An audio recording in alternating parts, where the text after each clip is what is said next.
আসসালামু আলাইকুম রহমতুল্লাহি ওয়া বারাকাতুহু। সম্মানিত দর্শক, আপনাদের কি লডর ভডর শব্দের যে ইতিহাস, সেই ইতিহাস কি মনে আছে?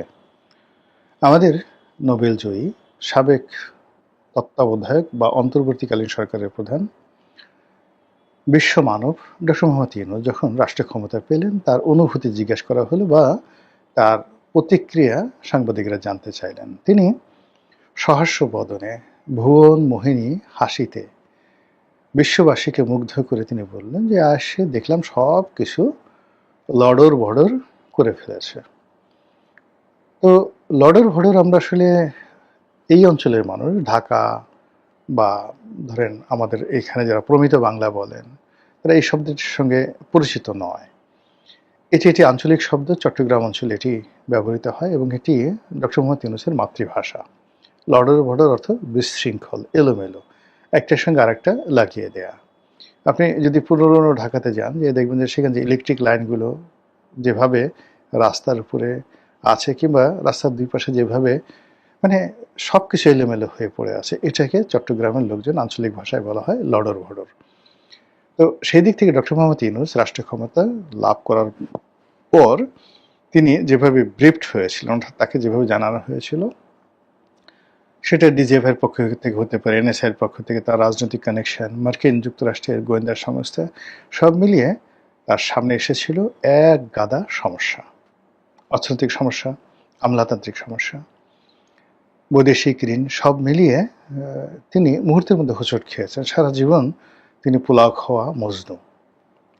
তার কর্মীরা, তার লোকজন, তার যারা এই ইভেন্ট ম্যানেজমেন্ট করেন, তারা সারা জীবন তার জন্য কাজ করে তাকে একটা চমৎকার মাইক আর একটা মঞ্চ তারা সারা জীবন দিয়েছেন।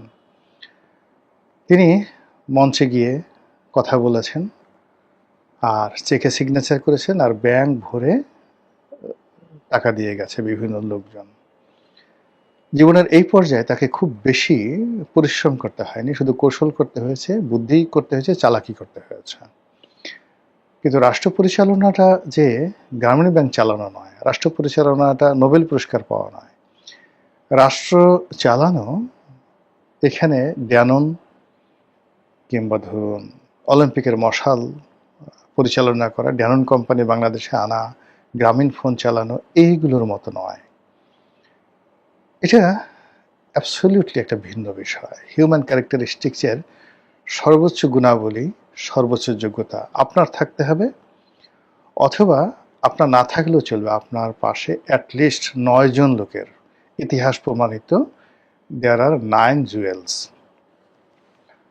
আপনার পাশে যদি 9 জন সর্ব বিষয়ে বিশেষজ্ঞ, চরিত্রবান, যোগ্যতা সম্পন্ন, শিক্ষিত, মার্জিত, বীর, এরকম 9 জন লোক যদি থাকেন, তাহলে আপনি খুব কম জ্ঞানী হলেও, ফাঁকিবাজ হলেও, এমনকি ঘুমিয়ে থাকলেও আপনি চমৎকার একটি রাষ্ট্র ব্যবস্থা চালাতে পারেন।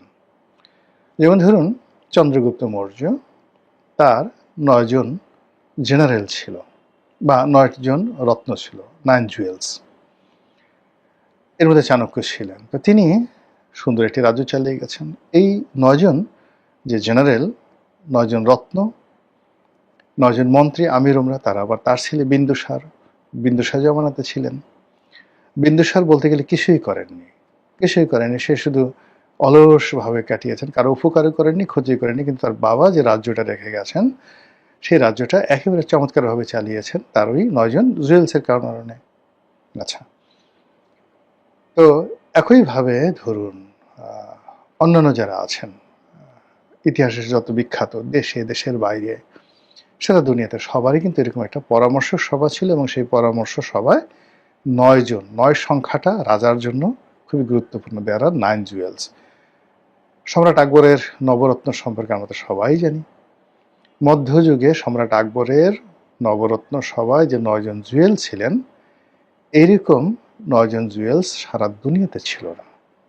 সিমিলারলি নেপোলিয়ন বোনাপার্টের ছিল 9 জুয়েলস, সিমিলারলি জুলিয়াস সিজারের ছিল, কনস্টান্টাইনের ছিল, জাস্টিনিয়ানের ছিল, রোমান সম্রাট জাস্টিনিয়ার ছিল, মার্কাস অর্লিয়াসের ছিল। তো এই যে ধরেন এই যে বিখ্যাত বিখ্যাত লোকদেরকে, ইভেন আলেকজান্ডার, তারও কিন্তু 9 জন জুয়েল ছিল এবং সেই জুয়েলের প্রধান ছিলেন প্লেটো।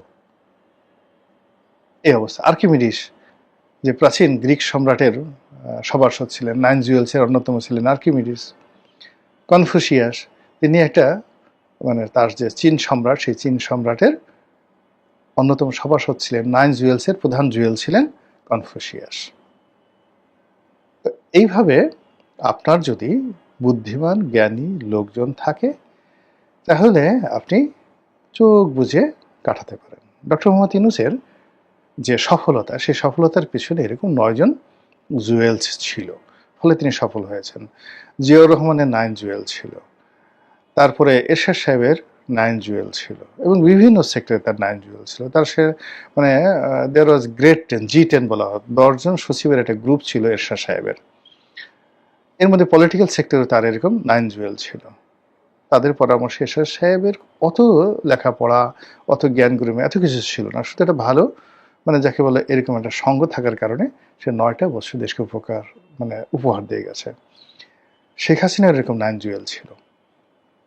সে যত কিছু করুক না কেন, তার একটা এরকম জ্ঞানী গুণী এরকম 9 জন লোকের একটা বিরাট পরিষদ ছিল, ফলে সে 17 বছরই দেশটা চালিয়ে গেছেন।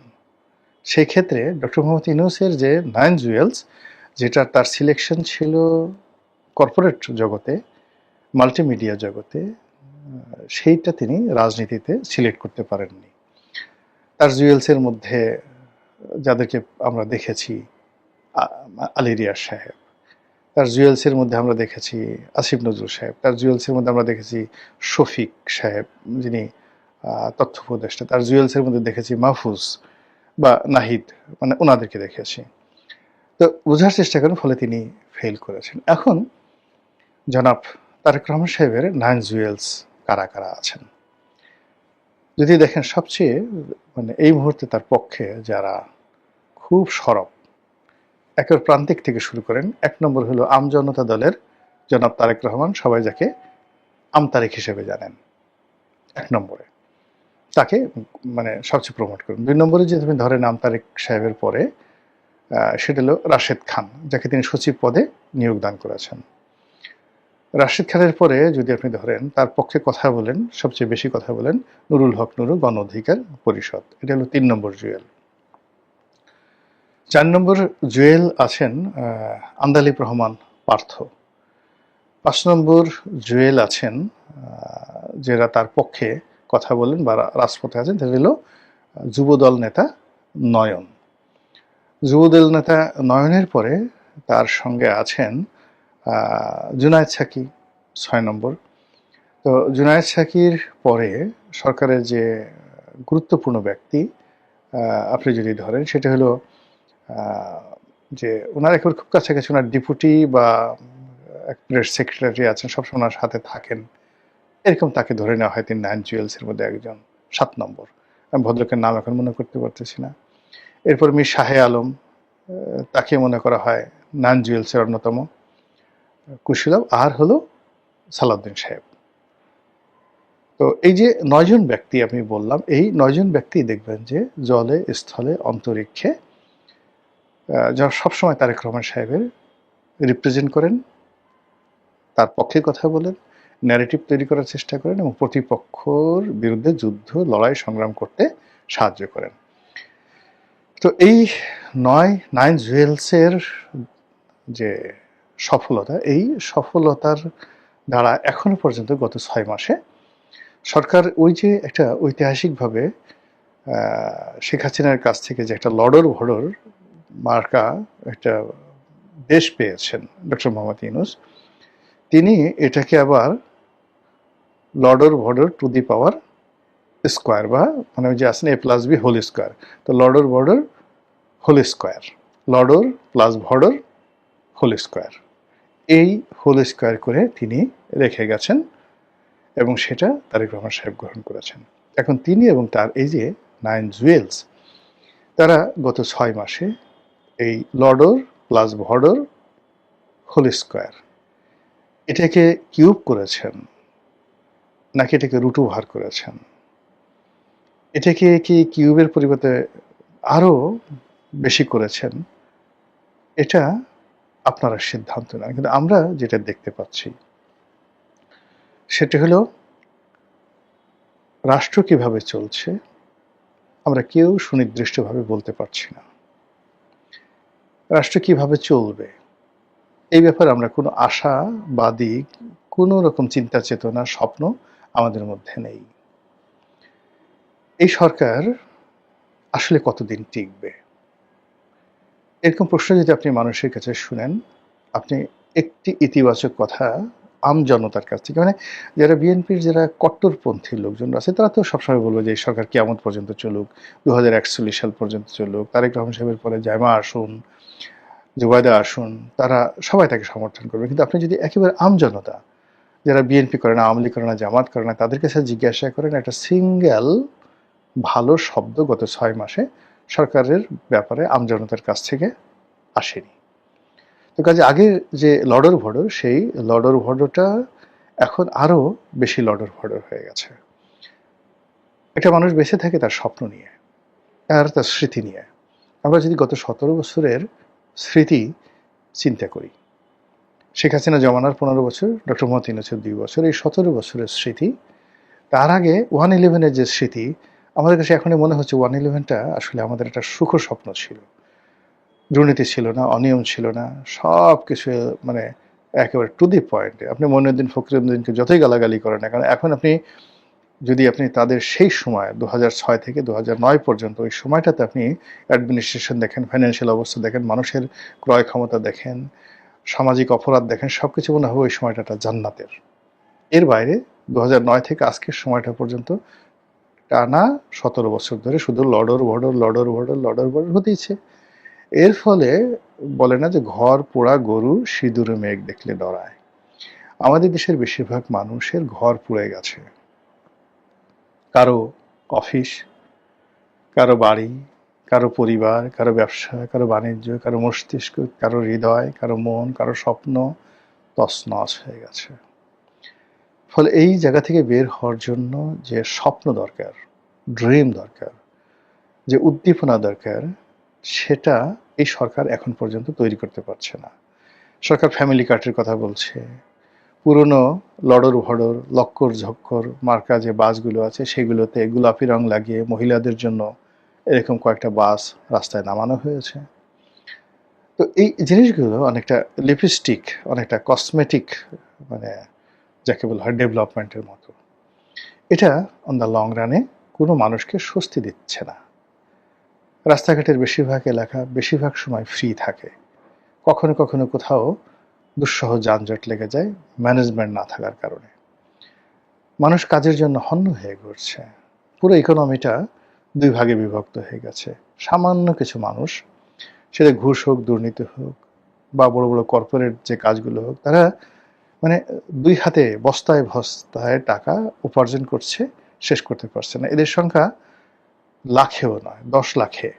এরকম সারা বাংলাদেশে যদি ধরেন এরকম লোকের সংখ্যা হাইয়েস্ট ধরেন 100-র মতো আছে। অনলি 100 কর্পোরেট হাউস ব্যক্তি যাদের কোনো রকম সমস্যা নেই। বাকি যারা আছে সবাই ডে বাই ডে ডেটোরিয়েট করছে। মধ্যপ্রায় বিত্ত শ্রেণীটা শেষ হয়ে যাচ্ছে। দরিদ্ররা ইমান বিক্রি করার মতো অবস্থা হয়ে গেছে। দেহ বিক্রি করার জন্য এখন নারী পুরুষ রাস্তায় পাগলের মতো ঘুরে বেড়াচ্ছে। তো এরকম একটা জায়গা থেকে যখন একটা মানুষ রিটার্ন করে, ইউটার্ন করে, সেক্ষেত্রে সম্ভব যখন সেখানে মানুষ মানুষকে স্বপ্ন দেখাতে পারে। যেভাবে এখন রুয়ান্ডাতে পল কাগামে স্বপ্ন দেখিয়ে একটা গৃহযুদ্ধে বিধ্বস্ত জাতিকে ইউনাইটেড করে ফেলেছিলেন, যেভাবে রবার্ট মুগাবে জিম্বাবুয়েকে এইরকম বাংলাদেশের চেয়েও খারাপ অবস্থা থেকে ইউনাইটেড করে ফেলেছিলেন, যেভাবে নেলসন ম্যান্ডেলা দক্ষিণ আফ্রিকাকে তিনি এবং থাবো এমবেকি যুগপৎভাবে দক্ষিণ আফ্রিকাকে আজকের পর্যায়ে নিয়ে এসেছিলেন। ইব্রাহিম তারোরে এই মুহূর্তে বুর্কিনা ফাসোর প্রেসিডেন্ট, একটি একেবারে পৃথিবীর মানচিত্র থেকে হারিয়ে যাওয়া একটা দেশ, সেই দেশটিকে আজকের পর্যায়ে তিনি নিয়ে এসেছেন। একইভাবে আপনি যদি ইভেন উগান্ডার কথা চিন্তা করেন, সে ইউভেনি মুসেভেনি ইউভেরি মুসেভেনি, সেখানকার যে প্রেসিডেন্ট, সে 80-র দশক থেকে এখন পর্যন্ত কন্টিনিউয়াসলি স্বপ্নের উপরে তিনি পুরো উগান্ডাবাসীকে এমন একটা পর্যায়ে নিয়ে গেছেন, আর যা হোক না কেন সেখানে অশান্তি নেই, সেখানে ম্যানিপুলেশন নেই, সেখানে মানে যাকে বলা হয় 2 নম্বরই কোনো জিনিস নেই। উগান্ডা, ওনার একটা বক্তব্য শুনতেছিলাম। তো সে যখন জাপান গেল, সেখানে গিয়ে বলল যে দেখলো যে কোবে বিফ, জাপানের যে কোবে বিফ, সেগুলো 1 কেজি কোবে বিফ বিক্রি হচ্ছে $1000। তো সে খুব আশ্চর্য হয়ে গেল যে আমাদের দেশে 1 কেজি বিফ যেখানে $2, অনলি $2, তো সেখানে $1000 হয় কেন? তো বলা হলো যে এটাকে ঠান্ডা করে রাখা হয়, এসি করে রাখা হয়, এদের হাত পা মানে মাসাজ করা হয়, তারপরে এদেরকে বিশেষ খাবার খাওয়ানো হয়, এদেরকে মদ খাওয়ানো হয়, ইত্যাদি ইত্যাদি। এই জন্য এদের মাংসের দাম অনেক ভ্যালু হয়ে যায়। তো মুসেভেনি বললেন যে জাপানিদেরকে আমার বুদ্ধিমান মনে হতো, কিন্তু এই গরু পালন করে আর এই গরু খায়, এরপর থেকে আমার কাছে মনে হচ্ছে যে আমার আর জাপান যাওয়ার দরকার নেই, আমি আমার দেশেই থাকবো, আমার $2 গরুই আমার জন্য অনেক ভালো। It's a presidential language, presidential language. তো এইরকম যখন আপনার ব্যক্তিত্ব থাকে, আপনার সাথে জেনারেলসরা থাকে, জুয়েলসরা থাকে, তখন আপনি যে কোনো লডর বডর অবস্থায় আপনি ভালো করতে পারেন। তো আমাদের এখন যে অবস্থা হয়ে গেছে, লডর প্লাস ভডর টু দি পাওয়ার স্কোয়ারের যে ফর্মুলাটা নিয়ে সরকার শুরু করেছে, তার সঙ্গে তার যে 9 জন জুয়েলস আছে, অন্যান্য যে সমস্ত জ্ঞানী গুণী পণ্ডিত ব্যক্তি এই সরকারের সঙ্গে যুক্ত হয়েছে, সবাই মিলে এই গত 6 মাসের লডর ভডর কোন পর্যায়ে রেখেছে, এটা আপনারাই সিদ্ধান্ত নিন। আর এইভাবে যদি চলতে থাকে, তাহলে সরকার আগামী 5 বছর কিভাবে চলবে, কিংবা আরও 10 বছর সরকার প্ল্যান দিয়েছে যে আগামী 10 বছরের মধ্যে তারা সব সমস্যার সমাধান করে ফেলবে, বিদ্যুৎ গ্যাস সমস্যা আগামী 2 বছরের মধ্যে সমস্যার সমাধান করে ফেলবে। এই জিনিসগুলো আসলে কতটা পারবে কি পারবে না, এটা আপনারাই সিদ্ধান্ত নিন। মহান আল্লাহ আমাদের সবাইকে হেদায়েত দান করুন এবং হেফাজত করুন। আসসালামু আলাইকুম ওয়া রাহমাতুল্লাহি ওয়া বারাকাতুহু।